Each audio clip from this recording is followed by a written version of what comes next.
नसै guys Karnali प्रदेशको number 1 रङ्गशाला football ground यहाँ बनिसकेको छ। यहाँ आज एकदमै रमाइलो पनि भइसकेको छ। कर्णाली प्रदेश यो फिल्डमा दुबो उडेर हरियाली भइसकेको छ र यहाँ रङ्गशालामा एकदमै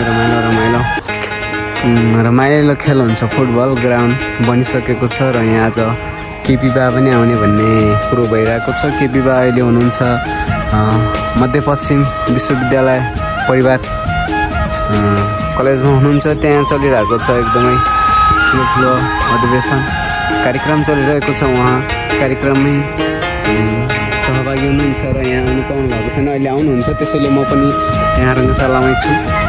त्यसैले एकदमै रमाइलो कर्णाली प्रदेशको नम्बर 1 रङ्गशाला बनिसकेको छ पछाडिको, अनि नम्बर 1 रङ्गशाला र म पनि रङ्गशाला नजिकै घुमघाम गर्दै यता आएको। अहिले म रुमतिर फर्किन आएको छु है।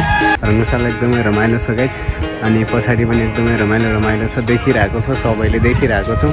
र यो नेपालकै नम्बर 1 रङ्गशाला पर्छ भन्थ्यो, तर पर्छ पनि भर्खरै कर्णालीले पनि देखाइदियो नि नम्बर 1 रङ्गशाला बनाएर। त्यसैले खतरा नै बनेको छ यो रङ्गशालामा। म पहिले पनि आएको थिएँ, तर यसरी भिडियो बनाउन चाहिँ पाएको थिएन। अहिले बनाइरहेको छु गाइज, सबैले सपोर्ट गर्नु होला र अन्य रमाइला ग्राउन्ड पनि देखाउन सक्छु। र यहाँ विश्वविद्यालय पनि ऊ नजिकै रहेको छ, यहीँ नजिकै ऊ पछाडि, र त्यहाँ नजिकै घन्टाघर पनि रहेको छ है साथीहरू। लाइक कमेन्ट सेयर सब्सक्राइब गर्नु होला। र ऊ विश्वविद्यालय मध्यपश्चिम विश्वविद्यालय उहाँ छ भने घन्टाघर यता छ, अनि यो सबै देखिरहेको छ, अनि यता रङ्गशाला।